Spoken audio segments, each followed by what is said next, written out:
Cinema वगैरे बघतात का? कधी कधी कोणते? सगळ्याच प्रकारचे, हिंदी, इंग्लिश. नायक सिनेमा बघितलाय का? हो, येस. बघितलाय.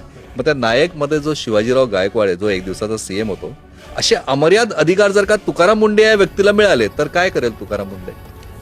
मला वाटतं लोकशाहीमध्ये अमर्याद अधिकार कुणालाच नसतात. हो म्हणजे कोणीही व्यक्ती जरी असला, हो, पण अशा प्रकारचे अधिकार जर का आले हातात, ॲज अ पब्लिक सर्वंट म्हणून मी अनेक वेळेस बोलतो की आपलं काम ॲज अ पब्लिक सर्वंट म्हणून समाजाला वरच्या स्तरावरती नेणं, गायडन्स करणं, एम्पावर करणं हे आहे.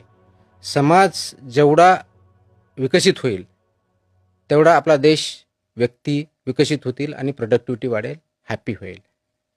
म्हणून ॲज अ पब्लिक सर्वंट त्या सेक्टरमधला असताना ज्याही रोलमध्ये मला असेल, कोणताही रोल असेल, तर ते प्रत्येक दिवशी प्रत्येक मोमेंटला पुढचा 1 इंच तरी वाढत कसं जाईल ह्या दृष्टिकोनातून बघणं गरजेचं आहे.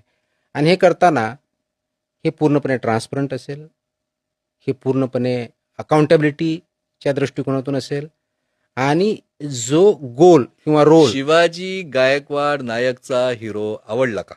डेफिनेटली आवडला मला. कुणाला आवडणार नाही? म्हणजे मग बरेच जण तुम्हाला त्या नायकचा शिवाजी गायकवाड म्हणतात. मग नाही, मी पब्लिक सर्वंट आहे, सिव्हिल सर्वंट आहे. मला लिमिटेशन्स माहिती आहेत आणि त्याप्रमाणे मी काम करण्याचा कोणी प्रयत्न नायकचा शिवाजी गायकवाड म्हणतं, कोणी म्हणतं की एफडीएचा आय नवा सिंघम. अप्रिशिएट की लोकांच्या ज्या भावना आहेत डेफिनेटली त्या मला मान्य आहेत. त्या मी चांगल्या दृष्टिकोनातून घेतो आणि मला जास्तीत जास्त चांगलं कसं काम करता येईल या दृष्टीने त्याचा मी प्रयत्न करतो.